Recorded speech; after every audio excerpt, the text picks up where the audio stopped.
Yes, tonight is class 30, and Baruch Hashem, we are still in the middle of Perek Daled, chapter 4 of Shaar HaBitachon of Chovos HaLevavos from Rabenu Bachaye.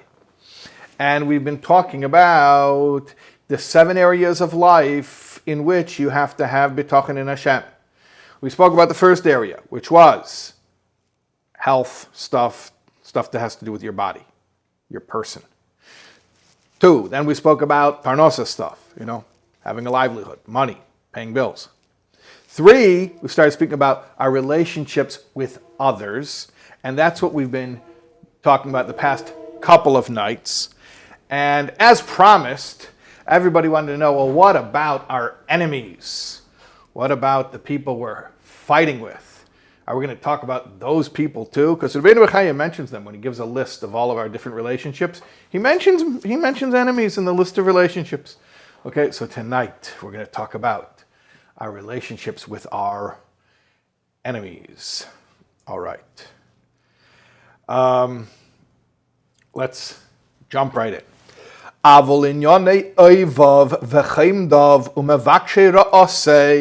In terms of his enemies and those who are envious of him, they call them today haters.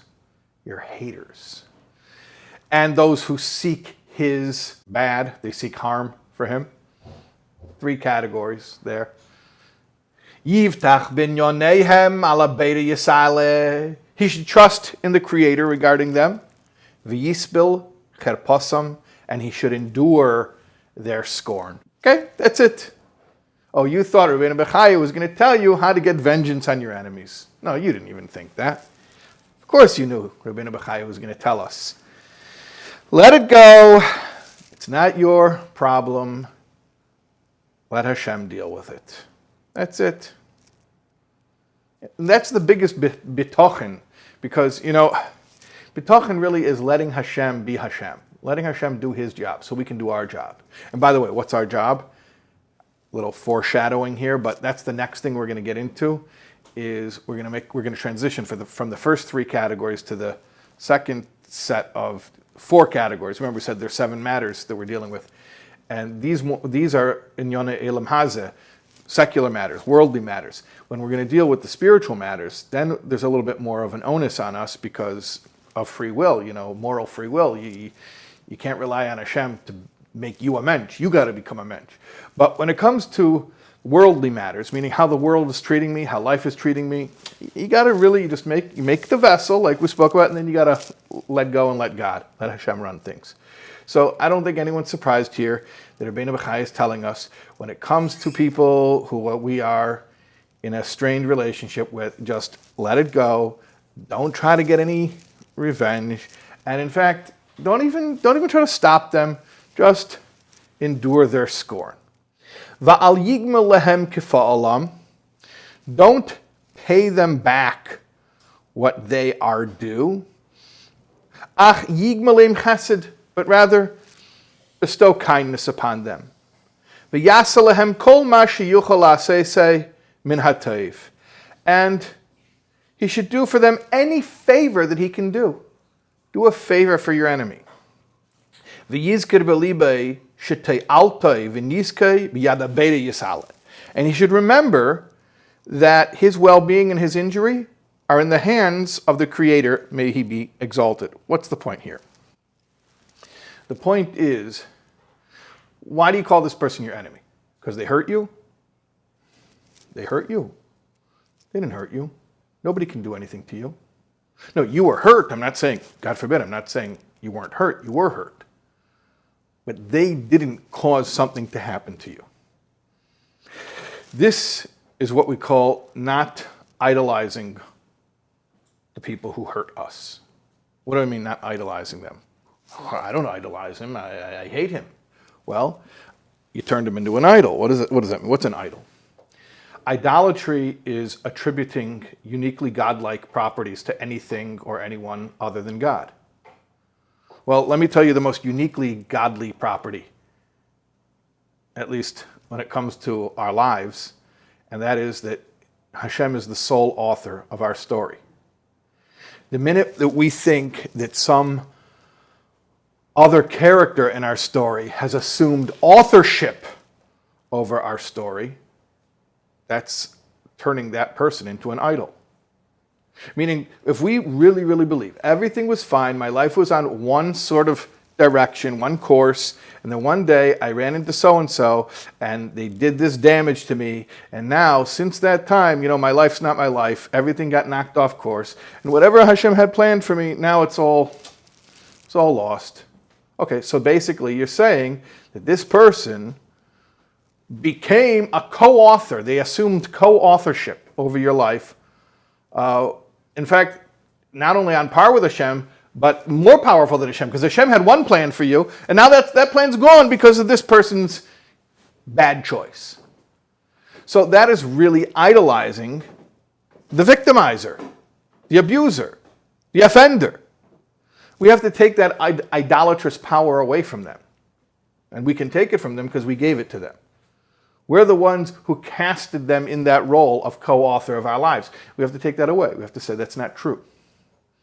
The way he describes it in Tanya, the Alter Rebbe talks about it at length in Igeres HaKedesh, Siman Chav Hey.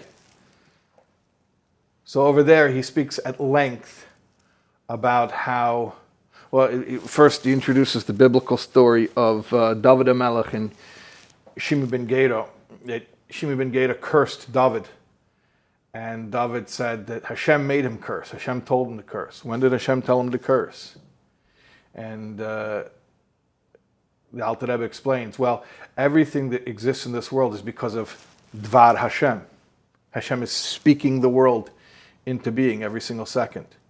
So that Shimi ben Gera was able to curse David was only because Hashem spoke the world into being in such a way at that moment that included that aspect of reality, that Shimi was cursing David. In other words, Hashem made it happen. Now hold on a second. There's no free choice? There's no free choice? This person cursed me. That's an Aveda. He'll be punished. Yeah, he will be punished. That's true. There is free choice, and he's accountable for his free choice, and he'll be punished for misusing his free choice. But what does it have to do with you? What does it have to do with you? The fact that it happened, that was already decreed by Hashem. The fact that this person made a bad choice, that's between them and Hashem, and they have to do teshuvah. But you don't have to be the one to monitor and supervise and make sure that your victimizer does teshuvah. So that's the great freedom of bitachon when it comes to interpersonal relationships, especially in those relationships that are strained, especially when they're strained because people have hurt us. The great freedom is you don't have to be your victimizer's parole officer anymore. You don't have to keep tabs on them and make sure they get their comeuppance or that they repented or they're truly sorry. It's not my business. It has nothing to do with me. Whatever happened to me is between me and Hashem. And whatever bad choices they made, that's between them and Hashem. And they're going to have to sort it out. But leave me out of it. I don't have to be part of their teshuvah process.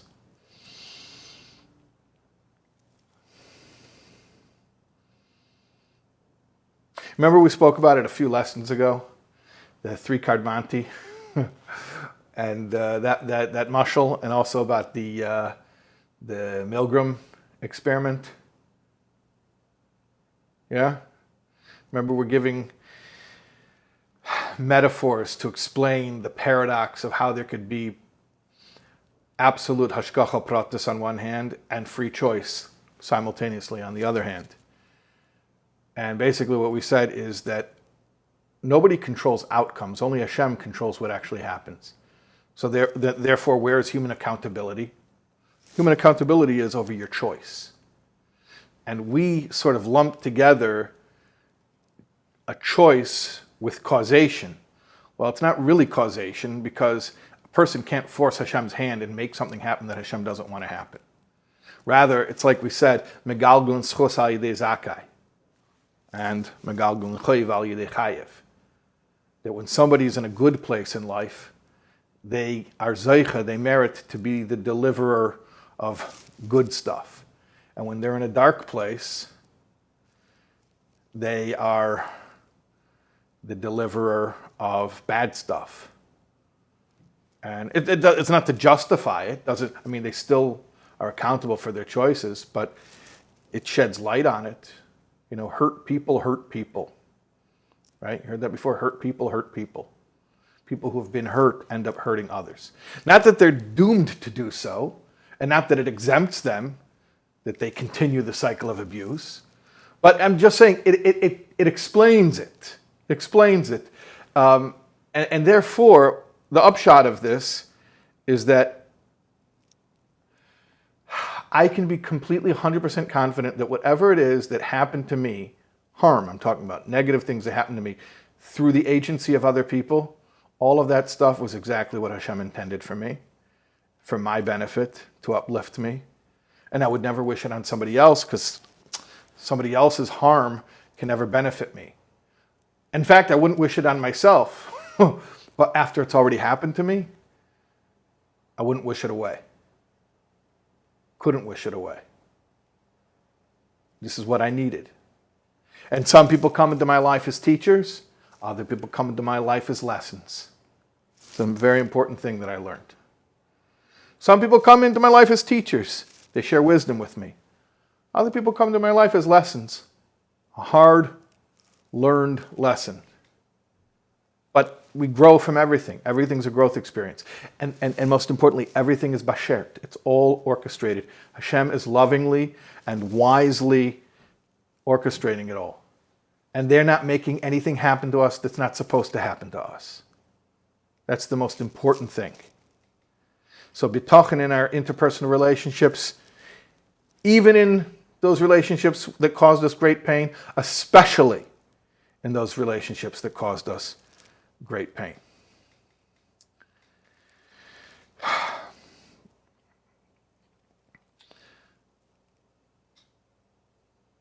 Let's continue here. Ve'im yusiba lahazike, if his enemies cause him injury, yachshav aleim teiv, he should think good about them. Ve'yachshayd es atzmei umaisav biraya hakdamoisav etzel elikov, and he should suspect himself and his deeds of having been previously evil in Hashem's sight. The Neder Bachaye says you should judge these people favorably because it's possible, would we admit at least that it's possible that the person who hurt us was actually in the right and we simply don't see our own faults. There is such a concept that kol nige odom roya chutz me'atzmei, that a person, a kohen, the Mishnah is talking about a kohen who has to observe the negoyim, the lesions on a person with tzaras. So he can analyze them if they're on somebody else, but not on himself. But the vort is that you see fault in others, sometimes you can't see it in yourself. You just don't see your own faults. Adam Kariv, Eitzel Atzmei, a person is his own relative. We're consummately biased, and sometimes we don't see our own faults. Now, let me offer this. You know, maybe it's not so black and white. And Neder Bachaye is saying, I thought I was the innocent victim, and they were really the innocent victim, and I'm the persecutor, and I didn't even realize it. Which is possible, by the way. It's possible. You know that book, How to Win Friends and Influence People, something, Dale Carnegie? I read like the first 5 pages, I think, and years ago. Anyways, I remember, I don't know if he had other points in the book, but I remember the first 5 pages, basically, nobody thinks he's the bad guy. Nobody thinks he's the bad guy. Nobody says, I'm the one here to destroy the world. No, everyone says, I'm the one here to save the world, right? I'm the good guy. They're persecuting me. So what's the point? The point is that maybe I'm the bad guy. I mean, I'm not saying I am, but I'm just saying, at least as a thought experiment, it's possible, right? And then I'll offer something else, and this is a little bit of a gray area. The Neder Bachaye is just saying, maybe I'm the bad guy and he's the good guy. I thought I was a good guy, he's the bad guy. Maybe it's the opposite. And I'll offer this. I'll say, and maybe this is what the Neder Bachaye actually means, but I'll say, and maybe it's not so simple. Maybe nobody's the good guy and nobody's the bad guy. In other words, When somebody hurt me, especially if they hurt me in a really serious way, my interpretation of the story is I was a victim. They were the bad guy. And the truth is, I'm not saying all the time. Certainly there are stories where people are truly, they had nothing to do with it, especially stories of children, God forbid, that, terrible things happen to them. Obviously, they did not bring it on themselves. But, so there are stories truly where a person is a complete victim and they did not do anything to be at fault whatsoever. However, there are scenarios where there's a little bit of fault on both sides, right? That's why in some states there's no such thing as a no-fault accident, because there's always a little bit of fault, right? And in other words, the point here, by the way, is not even to assign blame. That's not even what we're getting into. The point is, when I've been hurt, one thing I can do to sort of lighten up is to say, hold on a second. Okay, maybe they're more wrong than I'm wrong, but maybe I did a little something. Sometimes we step on other people's toes and we don't even realize it. And then they retaliate against us, and sometimes the retaliation is disproportionate, right? And that's true. They escalate it. So, again, I'm not saying the other person is the tzaddik, but I'm saying sometimes we had a role, and we don't even see our role. We don't realize how we provoked people. So that's just something to consider as well. And finally, Rabenu Bachaye, what does he tell us about dealing with our enemies? And we shouldn't even call them enemies. Enemies in English, it sounds like, it's a very, it's a very condemning term here. There's no condemnation here. That's the whole point. There's no condemnation. So what should he do? Yischanin elhu elakim, he should plead before Hashem. V'yavakish melafonav lechaper aveinesav, he should ask him to forgive his sins. A little interesting flip the script over there. I'll explain this in a second. Vaz yashuvu evav la'avase, and then his enemies will become his friends. Kamesha amar chacham, like the wise man said, B'yirtzeis Hashem darchei ish, gam evav yashlim itay. When Hashem is pleased with a man's ways, he makes his enemies be at peace with him. Okay, I want to be very careful. I want to tread very lightly here. Obviously, we're not saying that anytime somebody was hurt by others, that the victim himself has to do some soul searching. I'm not saying that. There are clearly situations where a person is 100% innocent and people hurt them anyway. And then you can ask, well, why does that happen? Well, we spoke about in chapter 3, why do bad things happen to good people, right? We spoke about that at length. We spoke about it more regarding Parnasa, but we said in general the philosophical question of, why the innocent should suffer. So we've already spoken about that, and we said it's extremely complex, and there are reasons why it happens. So that's not the point here. The point is not why an innocent person would suffer. Okay. The point here is that let's say it's a case where I'm not 100% innocent. Now maybe they're 99% wrong and I'm only 1% wrong, right? Like what they did to me was disproportionately worse than what I did to them, right? I flicked their ear and they, punched me in the nose. Or, I flicked their ear and they shot me in the face, right? Disproportionate, right? But that's none of my business. What good does that do me to do their moral inventory? Nothing at all. I have to go to myself and have to say like this, look, maybe, just maybe, again, and not saying I brought it on myself, but I'm saying if I were more spiritually fit, my interpersonal relationships would be going smoother as well. And that's what it's saying here. So it flips it. It just flips it. It's instead of me thinking about, well, that guy's bad, that guy has to do teshuvah, which, by the way, maybe he does. It's very probable he actually does have to do teshuvah for the bad thing he did to you. But again, I don't care. I need to keep my side of the street clean. Okay? So maybe he does have to do teshuvah, but I don't care about his teshuvah. Let him do teshuvah. Okay? Please leave me out of it, especially if he's a cruel, twisted person who messed with me. I don't want to be part of his teshuvah process. Like, I mean, God bless him and keep him far away from me. The point is, my teshuvah.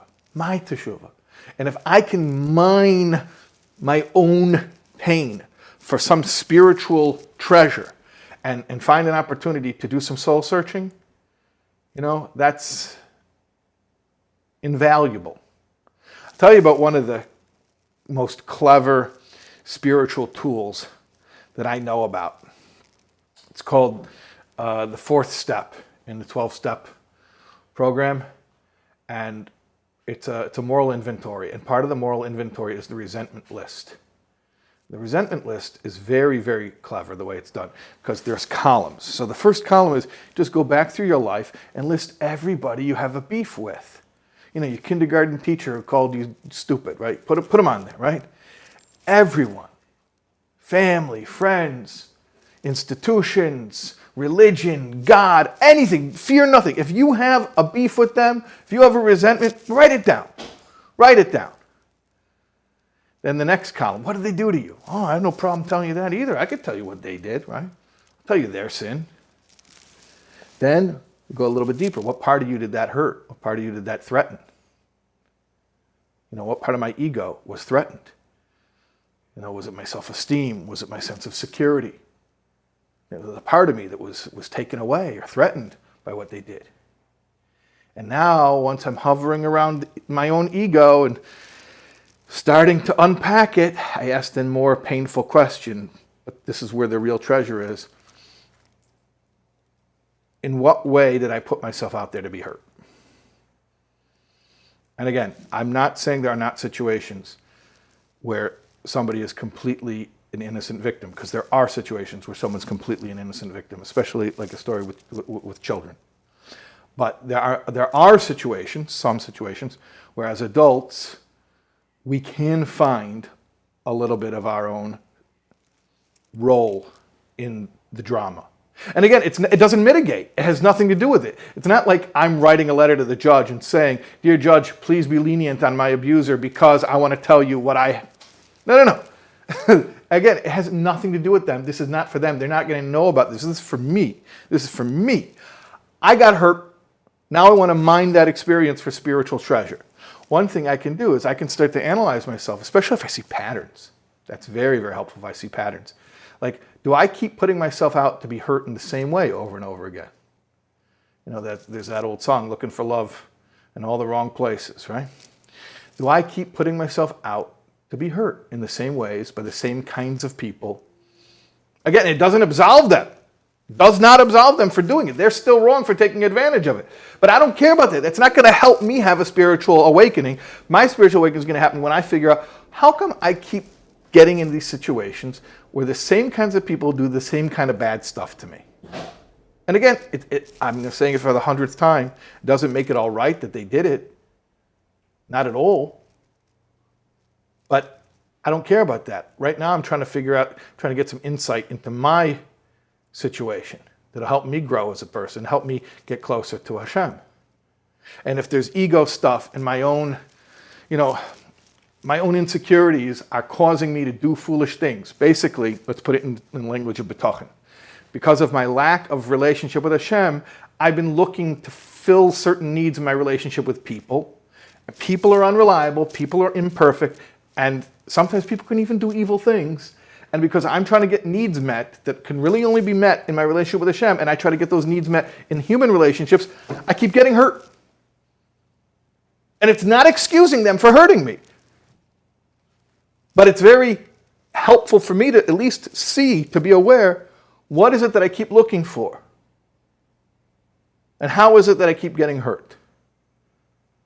And if I can become aware of that and then go back to my relationship with Hashem and realize that I'm complete and I'm secure and I'm taken care of and I'm validated and I'm good already because of this relationship that I have, now I'm finally free.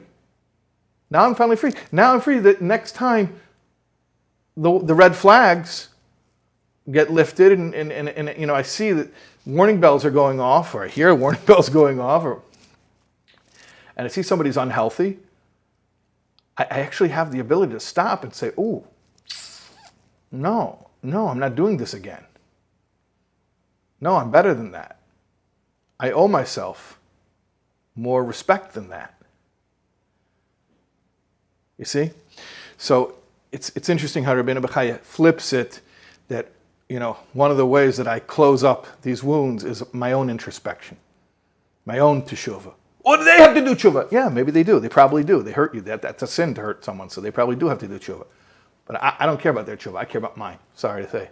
Sorry to be blunt.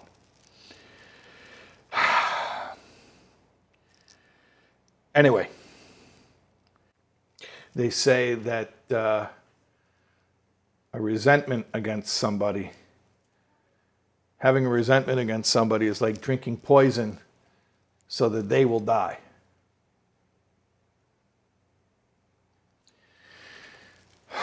A grudge only hurts the person who carries it. Nobody ever called me at 3 a.m. while I was up thinking about the people who hurt me. I never got a call at 3 a.m. from somebody saying, please stop thinking about me. I can't sleep. Didn't happen. They're sleeping like a baby. I'm the one who can't sleep, right? Or like Dear Abby said, having a resentment against somebody is giving rent-free space in your head to someone you don't even like. So, Bitachon frees us from that. Bitachon makes us free from that. And we can move on, we can heal, and we can even use the experience, the painful experience. Look, you already paid the price of admission, We already went through the pain, so we might as well mine it for spiritual gold. Introspection, looking, figuring out our side of it. Again, not to excuse what they did. I hope that's 100% abundantly, clear here. This is not about victim blaming, God forbid. This is not about mitigating what people, the wrong things that people do when they victimize others. This is, and by the way, in a just society, there has to be accountability. So, there are different roles we play. Sometimes people who are dangerous to others have to be brought to accountability, right? And even then, there's nothing personal about it. It's just, it's a safety issue, right? But what we're talking about here is not even any of that. What we're talking about is in our own personal spiritual growth, if we've been hurt in the past, and all of us have been hurt by somebody, right? Nobody gets through life and haven't been hurt on some level. If we want to know, what do you do with that? What do you do with that experience in terms of your spiritual growth? This is the formula. This is the formula. We take away the idol status, the status of being, the godlike power from the person who hurt us. We remind ourselves that really Hashem did it. You want to be angry at Hashem for a little bit because you were angry at them when you thought they did it. Now you realize Hashem did it, so you're angry at Hashem. Okay, I'm giving you permission. It's better to be angry at Hashem for a minute and stop being an idol worshiper. Because when you realize it was really Hashem, you'll be angry at Hashem for a minute. Then you're going to realize Hashem knows what he's doing. And if a person would do that to you, the person doesn't know what they're doing, so why did they do it to you? But if Hashem does it to you and he knows exactly what he's doing, okay, all right. And again, I want to repeat something we say in almost every class. This is not for you to say to anyone else. If somebody tells you that somebody hurt them, don't tell them, well, really, Hashem did it to you and therefore it's for the best. Don't ever, ever, ever say that to somebody. But we say it to ourselves. We say it to ourselves. And somebody's asking here, if you get to the point of being so self-sufficient that you only rely on Hashem, then what can you expect from friends and relatives, especially a spouse? Expect? You know what they say? Expectations are premeditated resentments. Don't expect anything. Only expect from Hashem. Love people. Bond with people. But don't rely on people. When we put our reliance 100% on Hashem, we become free to have genuine relationships with other human beings. No more user relationships. No more what do you call it, barter, where we're trading one thing for another. We can just love them for fun and for free, which is, the way to live. And it's amazing when we don't need people how much it enriches our relationships with people. Yeah. Okay.